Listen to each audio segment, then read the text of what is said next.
सुबह की धूप हल्की सी थी, गली में चाय की खुशबू थी।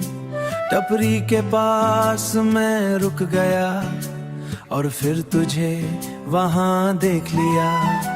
कुल्हड़ से उठी गरम सी भाप, दिल ने लिया नाम आज चीनी कम पर प्यार ज्यादा। उस पल लगने लगा सब न्यारा, बुन मस्का की प्लेट सजी, तेरी हंसी उससे भी मीठी लगी। चाय वाले भैया बोले धीरे, रोज आते हो लगता यहीं पे। मैं चुप था पर दिल बोल रहा, तेरा ही गीत खुद घोल रहा।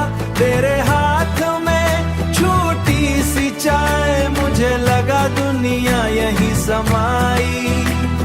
आंखों के नीचे कजल हल्का, मौसम भी लगने लगा प्यारा। न्यूज़पेपर हवा में उड़ा, दिल का राज फिर खुल सा गया। तू बोली चाय बहुत गरम है, मैं बोला तेरा चेहरा नरम है। टपरी के पास वो बेंच पुरानी, बन गई अपनी कहानी। रिक्शाओं का हॉर्न, सड़क का शोर, पर तू थी तो सब लगता। और चम्मच से कप पे हल्की ठक, मेरी हार्ट बीट करती धक धक। एक बिस्किट चाय में डूबा, दिल भी तेरे प्यार में डूबा।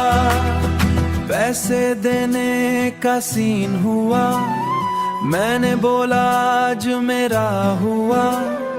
तू हंसी और नजरें झुकाई, सुबह ने शाम की याद दिलाई। सुबह ने शाम की याद दिलाई। धूप चढ़ी पर पल ना गया, चाय की प्याली छोटी सही, पर तेरा असर दिल से ना गया। चाय टपरी दीवार पे रंग पुराने, जैसे अब तक उठ ही ना सका। कुल्हड़ की गर्माहट में प्यार, तू ही मेरी सुबह का खुमार।